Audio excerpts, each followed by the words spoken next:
Finari, c'est un outil de gestion de patrimoine que j'utilise depuis 2 ans et dans cette vidéo, je vais vous partager mon avis avec les avantages mais aussi les inconvénients que j'ai pu en retirer. Donc on est parti sur mon écran et d'ailleurs si vous n'avez pas un compte Finari, notamment sur la partie Finari Plus qui donne accès à toutes les fonctionnalités, je vous mettrai un code promo sous cette vidéo qui est Julien20 que vous pouvez renseigner lorsque vous prenez un abonnement Finari Plus et qui vous donne droit à moins 20%. J'ai négocié ça avec leurs équipes donc n'hésitez pas à en profiter si vous souhaitez vous abonner à Finari, ça vous permettra de le faire pour moins cher. Donc là, on est directement ici sur Finari. Alors ici, c'est pas mon patrimoine, même si j'aimerais bien. C'est un patrimoine que j'ai mis directement dans Finari pour montrer les fonctionnalités. Je vais vous partager ce que je préfère, ce que j'utilise le plus personnellement, ce que j'utilise aussi pas, parce qu'il y a pas mal aussi de fonctionnalités que j'utilise pas. On verra aussi que je reviendrai notamment aussi sur la partie frais, parce que si vous investissez notamment en crypto avec Finari, ce qui a été mon cas où j'ai investi énormément en crypto, j'ai investi plus de 50 000 euros en crypto, j'en avais même fait une vidéo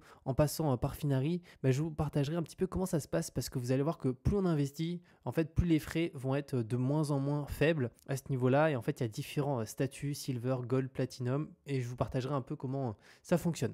Donc, tout d'abord, quand on est juste ici, de base, on n'a rien et on va pouvoir compléter son patrimoine en ajoutant ces différentes classes d'actifs. Donc, pour ça, on va dans compléter son patrimoine juste ici. Et là, il y a deux options. Soit on synchronise tout par rapport à ses comptes. Donc, c'est le mieux parce que comme ça, en temps réel, on peut voir combien on a sur son compte bourse, un compte crypto, en immobilier. Là, on ne va pas pouvoir synchroniser automatiquement, mis à part si c'est de la SCPI, etc.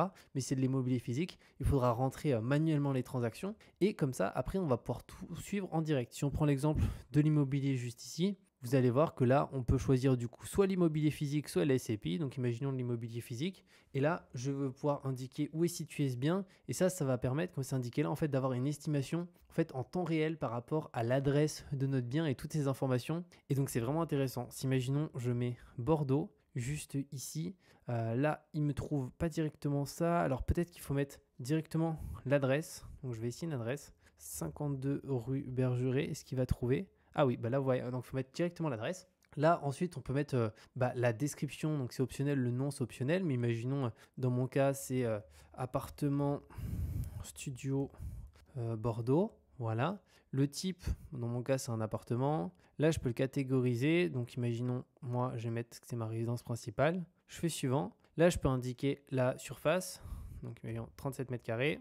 Frais d'agence, imaginons j'ai payé 5 000 euros de frais d'agence, des frais de notaire, pour l'exemple, on va dire que j'ai payé en frais de notaire 8 000, voilà, c'est fictif. Hein. Des frais d'ameublement, j'ai dépensé 3 000 euros. Année de construction, on va dire que c'était construit ici. Et date d'achat, pour l'exemple, je vais dire que j'ai acheté en mars 2020.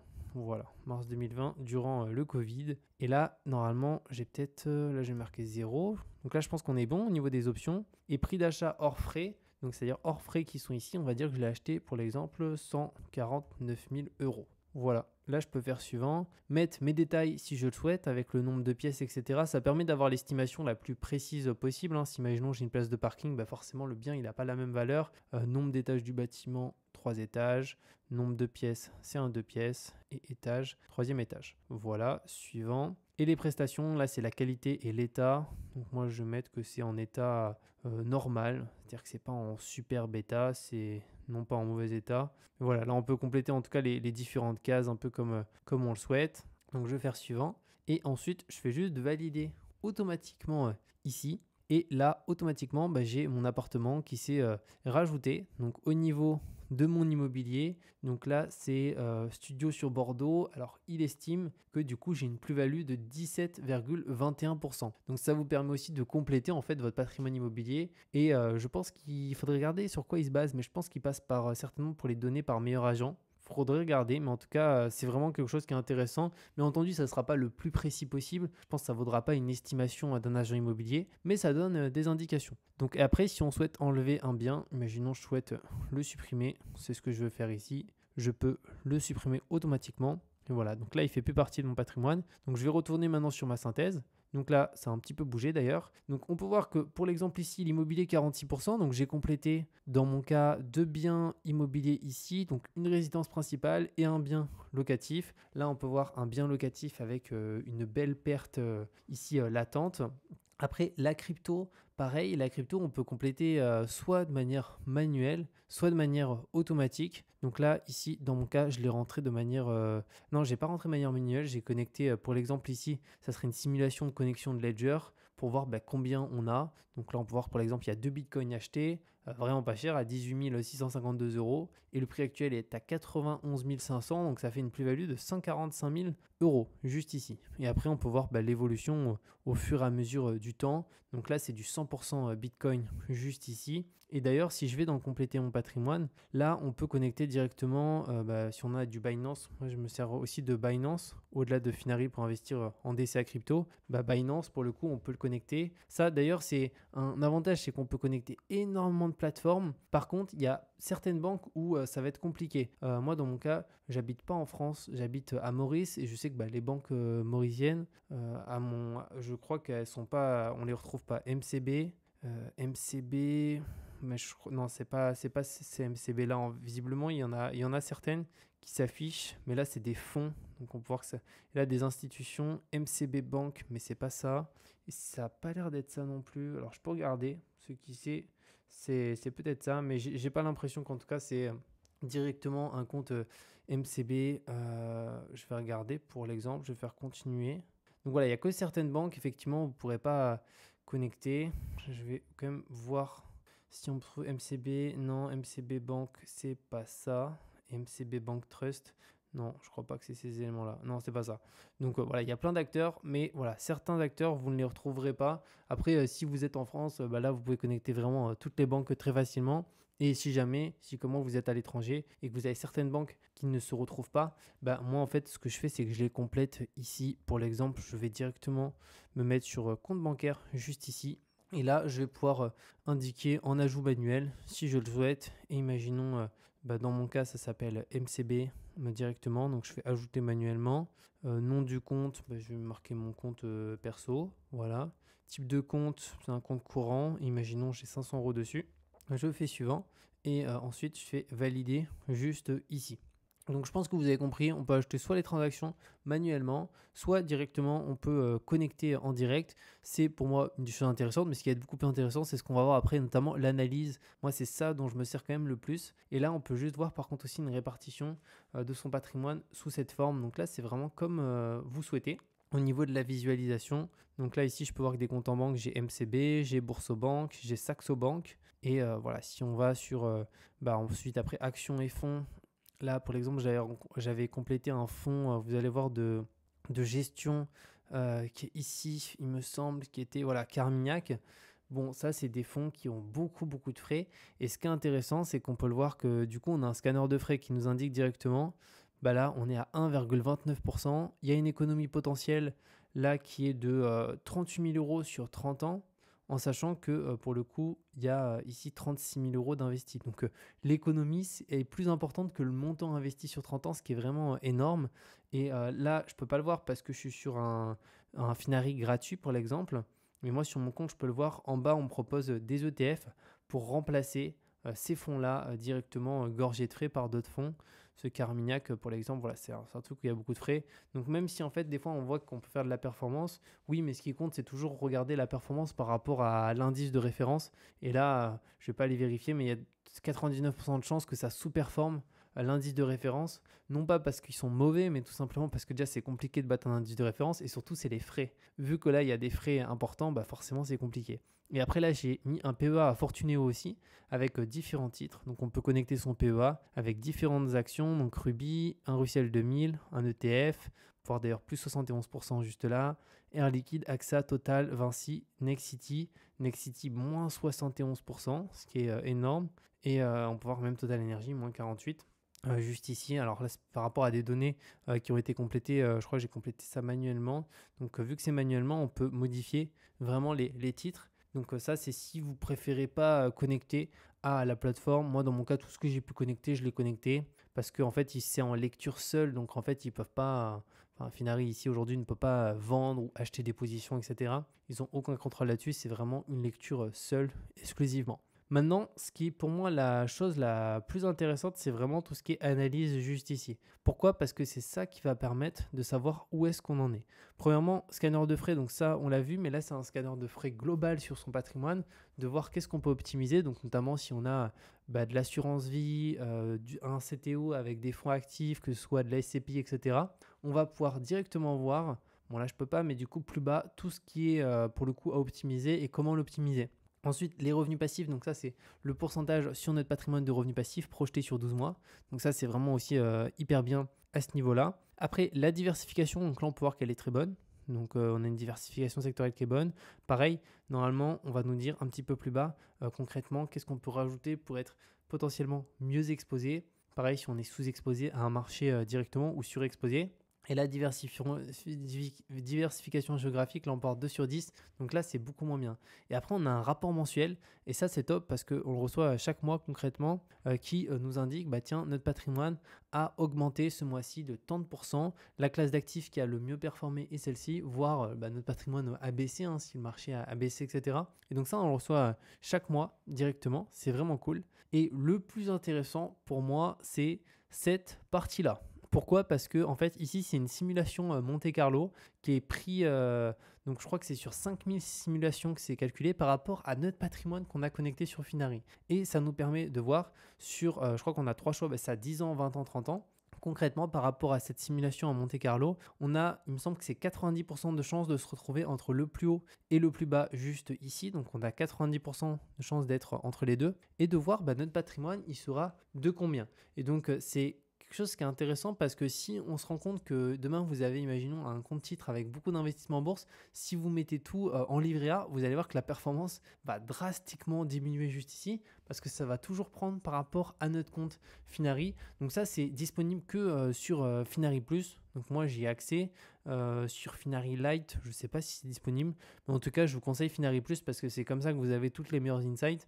Et encore une fois, pour moi, tout ce qu'on ne mesure pas ne s'améliore pas. Et là, ça permet de voir, ok, tiens, mon rendement, il est temps. Pour réussir à l'augmenter, ça veut dire que là, il faut que je réduise peut-être un petit peu ma proportion de cash, peut-être que j'investis un petit peu plus, etc.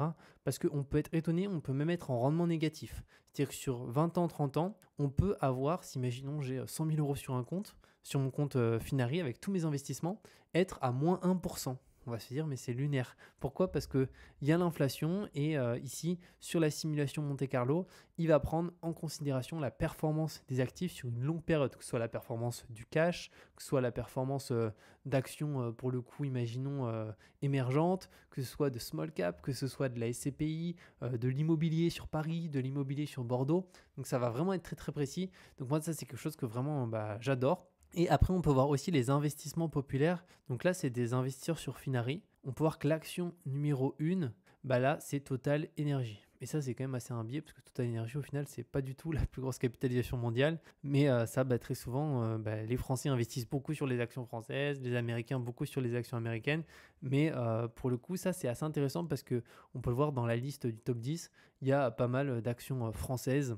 Alors qu'en réalité, c'est des actions qui, sur le long terme, sous-performent directement les actions US. Donc là, je vais juste fermer cet élément-là, mais là, il y avait la possibilité de choisir son abonnement, c'est directement en cliquant là. Ensuite, qu'est-ce qui va être aussi intéressant? C'est là, on a un classement par rapport aux utilisateurs Finari. Sur notre patrimoine, on est classé combien? Donc, c'est un peu de la gamification.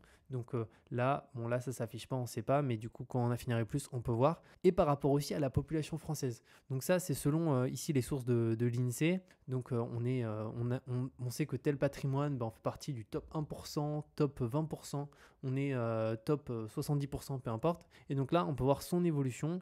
Donc le but, c'est au fur et à mesure du temps, de voir qu'on arrive un petit peu à augmenter au fur et à mesure du temps directement. Et son profil de risque, là, ça va dépendre sur quoi on investit. Donc, on peut avoir un profil de risque dérisqué et un profil de risque très risqué. Donc ça, c'est mesuré en fait en fonction de notre patrimoine et des actifs sur lesquels on a investi. Et pareil, là, on a un matelas de sécurité, ratio d'endettement. Donc, on peut compléter combien on a de côté.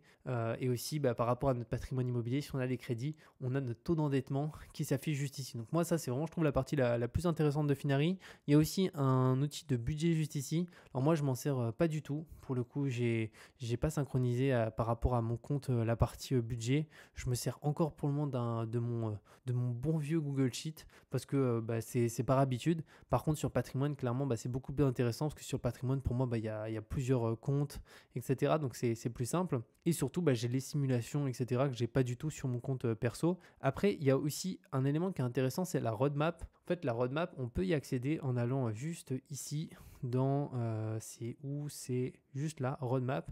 Et la roadmap, en fait, c'est toutes les nouvelles choses qui vont arriver sur Finari au cours du temps. Donc live, c'est des choses qui ont été mises en place, que ce soit le dépôt crypto, etc. Mais ça, voilà, il y a un an, toute cette partie-là, c'était plus vers là ou vers là. Et donc, au fur et à mesure, on peut voir les nouveautés qui arrivent. Donc là, intérêt dans revenus passifs, Realty, juste ici. Donc ça, c'est une plateforme d'investissement immobilier tokenisé. Visiblement, à court terme, au sein des 3 prochains mois, ils vont mettre en place la synchronisation avec Realty, ensuite l'amélioration du budget, etc. On peut voir aussi sur le moyen terme les projets qui vont être faits juste ici. Donc là, pas mal de plateformes. On peut voir crowdfunding immobilier, la première brique, BitGet, Clubfunding, etc. Et ensuite, sur le long terme, on peut voir plus tard CTO Finari. Donc ça, c'est 12 à 18 mois. PEA Finari, données historiques. Anaxago, donc ça c'est des plateformes. Et en fait, comment ils choisissent ici, en fait, c'est qu'on peut voter. Donc on peut voter pour des choses qu'on a vraiment envie. Donc là, imaginons si moi je trouve que ça c'est hyper important, l'amélioration des emprunts, je peux directement aller voter sur le forum pour tout simplement faire monter dans le classement telle ou telle action. Et donc ça c'est quelque chose qui est cool parce que ça fait en sorte que au moins en fonction de ce qu'on souhaite avoir en plus, en fait ils priorisent directement les éléments comme ça. Donc ça, c'est vraiment quelque chose de sympa directement. Et ensuite, au-delà de la partie ici roadmap, ce que je voulais vous partager, parce que moi j'ai beaucoup investi en crypto, c'est qu'en crypto, il y a plusieurs statuts. Donc premièrement, on a un statut bronze, donc ça c'est quand on a Finari gratuit. Bon, Finari gratuit, on est très limité parce qu'on ne peut pas vraiment synchroniser les comptes qu'on souhaite, ou en tout cas en termes de normes de comptes, et on n'a pas accès à toutes les insights qui est réellement, je trouve à mon sens, la plus-value de Finari. Donc si on achète des cryptos, pour l'exemple, genre du Bitcoin, ça va être 1,49% de frais.